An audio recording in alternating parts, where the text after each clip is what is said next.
इस बात का अनुभव होगा कि पिछले 17 महीनों में उनकी सरकार ने क्या किया और जनता के बीच वो अपनी बातों को कितना पहुंचा पाए। इस यात्रा से उनकी भी समझ में ये बातें आएंगी। पर कहा जा रहा है कि नीतीश कुमार थके हुए मुख्यमंत्री हैं, जो काम नहीं हो रहा था तेजस्वी यादव वो उनसे करवाया। भाई अब कौन थके हुए थे, कौन नहीं थे, कौन किससे काम करवा पाया, नहीं करवा पाया, ज़्यादा समय नहीं है।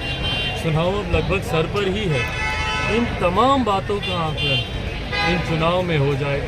जनता से बड़ा तो और कोई नहीं है इन बातों का फैसला लेने के लिए। तो जब हम लोग चुनाव की दहलीज पर हैं तो कौन थके हुए हैं, किसने कार्य किया, किसने कार्य नहीं किया, 17 साल में क्या हुआ, 17 महीने में क्या हुआ, 35 सालों में क्या हुआ, क्या नहीं हुआ, इन तमाम बातों का आकलन जनता के द्वारा इसकी समीक्षा की जाएगी और परिणाम भी जल्द सामने आ ही जाएंगे। आपने 11 प्रभारियों की सूची जारी की है, क्या ये डायरेक्टली मैसेज है एनडीए और बीजेपी को? Of course not. किस बात का मैसेज देना कि 11 सीटों पे आपको? Of course not. ये 11 वो सीटें हैं जो डेफिनेटली, देखिए जब आप नेगोशिएशंस करते हैं, जब आप सीट शेयरिंग पे जब आप चर्चा करते हैं, बातें करते हैं, तो आप बफर भी रखते हैं।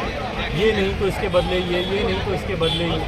समीकरण के हिसाब से कई ऐसी सीटें हैं जो आपको लगता है आपके जनाधार के हिसाब से, आपके संगठन के हिसाब से, जो आपको लगता है कि समीकरण जिसमें आप चुनाव लड़ रहे हैं उसमें वो सीटें आपके खाते में आ सकती हैं, या जो सीटें हैं अगर अदला बदली होती है तो कौन सी आ सकती है। और ये तो अभी 11 की ही बात है, बाकी की भी जितनी सीटें हैं 40 के 40 सीटों हम लोगों के लोकसभा हम लोग के चुनाव प्रभारी उन लोकसभा में जाएंगे।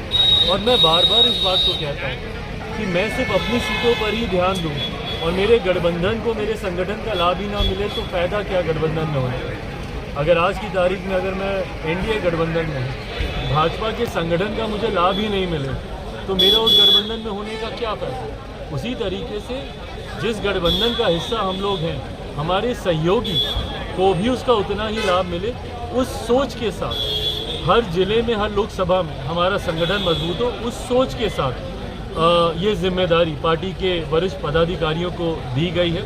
आने वाले दिनों में और सूची भी आप देखेंगे जिसमें बाकी की जितनी बची हुई लोकसभा है उसका भी जिक्र किया। सर आप और आरएलजेपी दोनों एनडीए के जो है सदस्य हैं, लेकिन आरएलजेपी की तरफ से बार बार आपको लेकर के बयान आता है कि आप एनडीए में नहीं हैं। सर बीजेपी भी इस बयान को सुन रही है और कुछ बोल नहीं रही है। भाई कोई फर्क नहीं पड़ता इस बात से, कौन एनडीए में है कौन नहीं है, इसका सर्टिफिकेट तो किसी से नहीं चाहिए ना।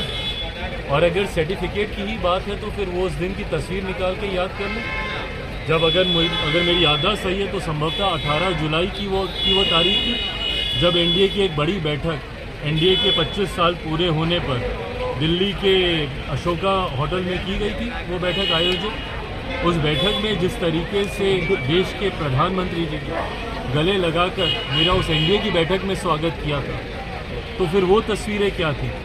या तो वो तस्वीरें गलत थी या अब जो कहा जा रहा है वो गलत है। हैविंग सेड इट ऑल, हम लोग चुनाव में हैं और चुनाव में मुझे लगता है इस तरीके की टीका टिप्पणी से गठबंधन को ही नुकसान होता है। मैं अपने तमाम सहयोगियों से ये आग्रह करूँगा कि चुनाव का समय है, एकजुट होकर चुनाव लड़ने का लक्ष्य हम लोगों को साधना चाहिए। जनता की बातों को लेकर, जनता के भविष्य को लेकर मैं बिहार फर्स्ट, बिहारी फर्स्ट को लेकर चुनाव में जाऊंगा।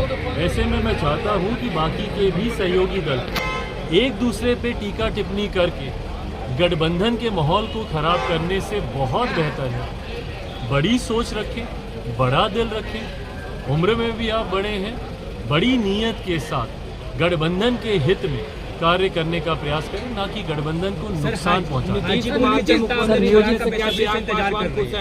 हाजीपुर की जनता अपने बेसब्री से अपने चिराग का इंतजार कर रही है, क्या इस बार कहां से चुनाव होगा हाजीपुर से? भाई मैं खुद हाजीपुर के लिए उतना ही बेसब्री से मैं चाहता हूं कि मुझे हाजीपुर में सेवा का वो मौका मिले। मेरे पिता के जाने के बाद मैंने हर संभव प्रयास किया जहां पे मैं हाजीपुर के लोगों के साथ जुड़ पाऊँ, उनके कुछ काम आ पाऊँ। पुनः मैं दोहराता हूँ, ये गठबंधन के भीतर लिए जाने वाले फैसले हैं। मैं गठबंधन की मर्यादा को तोड़ूंगा अगर मैं अंदर की कोई भी बात को पहले सार्वजनिक करूं, गठबंधन के भीतर एक आम राय बनने से पहले। गठबंधन